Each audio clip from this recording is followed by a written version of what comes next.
Hi అండి, అందరికీ నమస్తే. నేను మీ లెక్కి మిరియాల. ఎంతో టేస్టీగా ఉండే చిలకడ దుంపలు అయితే ఉడకబెట్టుకుందామా. ఈ మధ్య వచ్చే చిలకడ దుంపలు అస్సలు బాగోట్లేదండి. నీళ్లు వేసి ఉడకబెడితే అస్సలు టేస్టే ఉంటాయి. ఆలస్యం రెడీ చేసుకుని వచ్చేయండి. ఇవైతే ఇలా శుభ్రంగా మట్టి లేకుండా శుభ్రంగా కడిగి పై పొట్టు అంతా తీసేసి కట్ చేసుకొని ఉడకబెట్టుకుందాం. వాటర్లో వేసి ఉడకబెడితే అంత టేస్ట్ అయితే ఉండలేదండి.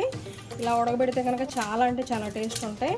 గెన్సిగడ్డల్ని అన్నీ ఇలా కట్ చేసుకున్నాం కదా, ఇవి ఉడకబెట్టుకుందాం. అంత నెయ్యి వేసుకుందాం, పెట్టుకోవాలి. గెన్సిగడ్డలు అంటారు, అలానే చిలకడ దుంపలు అంటారండి. నాకైతే గెన్సిగడ్డలు అంటాం అలవాటు అయిపోయింది. ఇలా గిన్నెతో నీళ్లు తీసుకొని ఇవి కూడా ఇలా పెడదామండి. దీంట్లో ఇలా పెట్టేసి ఇలా పైన ఇలా మూత పెట్టేసి సిమ్లో ఉడికించు. మధ్య మధ్యలో ఇలా చూసుకుంటూ ఉండాలి. ఇవన్నీ కూడా మరో పక్కకు తిప్పుకుందాం, మాడిపోకుండా ఉంటాయి ఇలా కనుక చూసుకుంటాం. మళ్ళీ నీళ్ళ గిన్నె దీంట్లో ఇట్లా పెట్టేసి మళ్ళీ మూత పెట్టేసి సిమ్లో ఉడికించుకుందాం. ఎంతో తీయగా ఉండే చిలకడ దుంపలు ఉడికినాయండి. చూడండి, చాలా సాఫ్ట్గా ఉడికిపోయినాయి, చక్కగా ఉడికిపోయినాయి వాటర్ వేయకుండానే.